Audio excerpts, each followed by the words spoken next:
Hello everyone, and congratulations to the class of 2020, as well as your parents, your teachers, and everyone who helped you get to this day. I never imagined I'd be giving a commencement speech with no live audience from my backyard, but it's giving me a much deeper understanding for what our YouTube creators go through. And I certainly never thought I'd be sharing a virtual stage with a former president, a first lady, a Lady Gaga, and a Queen Bee, not to mention BTS. I don't think this is the graduation ceremony any of you imagine. At a time when you should be celebrating all the knowledge you've gained, you may be grieving what you've lost. The moves you planned, the jobs you earned, and the experiences you were looking forward to. In bleak moments like these, it can be difficult to find hope. So let me skip right to the end and tell you what happens. You will prevail. That's not really the end of the speech, so don't get too excited. The reason I know you'll prevail is because so many others have done it before you. 100 years ago, the class of 1920 graduated into the end of a deadly pandemic. 50 years ago, the class of 1970 graduated in the midst of Vietnam War. And nearly 20 years ago, the class of 2001 graduated just months before 9/11. There are notable examples like this. They had to overcome new challenges, and in all cases, they prevailed. The long arc of history tells us we have every reason to be hopeful. So, be hopeful. There is an interesting trend I've noticed. It's very conventional for every generation to underestimate the potential of the following one. It's because they don't realize that the progress of one generation becomes the foundational premise for the next. And it takes a new set of people to come along and realize all the possibilities. I grew up without much access to technology. We didn't get our first telephone till I was 10. I didn't have regular access to a computer until I came to America for graduate school. Under television, when we finally got one, only had one channel. So imagine how awestruck I am today to be speaking to you on a platform that has millions of channels. By contrast, you grew up with computers of all shapes and sizes.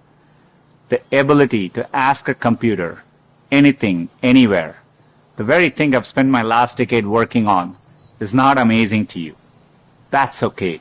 It doesn't make me feel bad. It makes me hopeful.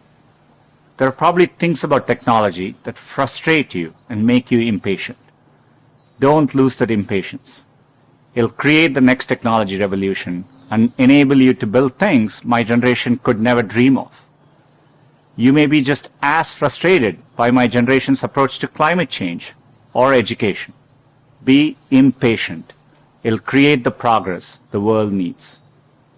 You will make the world better in your own way, even if you don't know exactly how.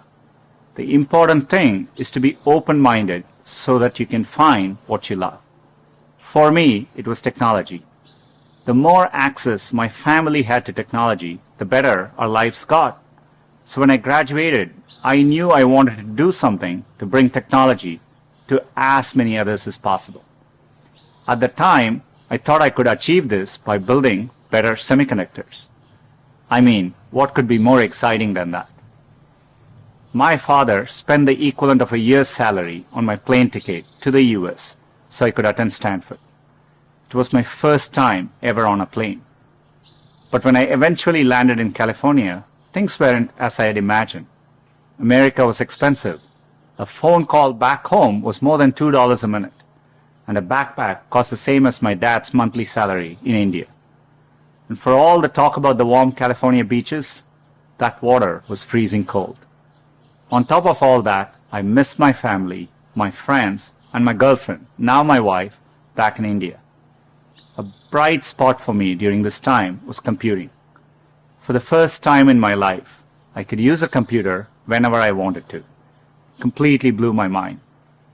And at that same moment, the internet was literally being built all around me. The year I arrived at Stanford was the same year the browser Mosaic was released, which would popularize the World Wide Web and the internet. The summer I left was the same summer that a graduate student named Sergey Brin met a prospective engineering student named Larry Page. These two moments would profoundly shape the rest of my life. But at the time, I didn't know it. It took me a while to realize that the internet would be the single best way to make technology accessible to more people. And as soon as I did, I changed course and decided to pursue my dreams at Google.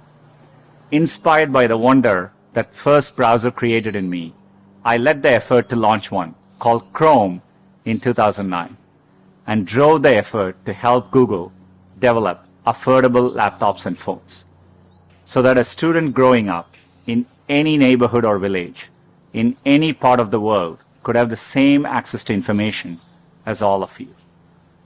Had I stayed the course in graduate school, I'd probably have a PhD today, which would have made my parents really proud, but I might have missed the opportunity to bring the benefits of technology to so many others. And I certainly wouldn't be standing here speaking to you as Google's CEO. Believe me when I say I saw none of this coming when I first touched down in the state of California 27 years ago. The only thing that got me from there to here, other than luck, was a deep passion for technology and an open mind. So take the time to find the thing that excites you more than anything else in the world, not the thing your parents want you to do, or the thing that all your friends are doing, or that society expects of you. I know you're getting a lot of advice today, so let me leave you with mine. Be open, be impatient, be hopeful. If you can do that, history will remember the class of 2020, not for what you lost, but for what you changed. You have the chance to change everything. I'm optimistic you will. Thank you.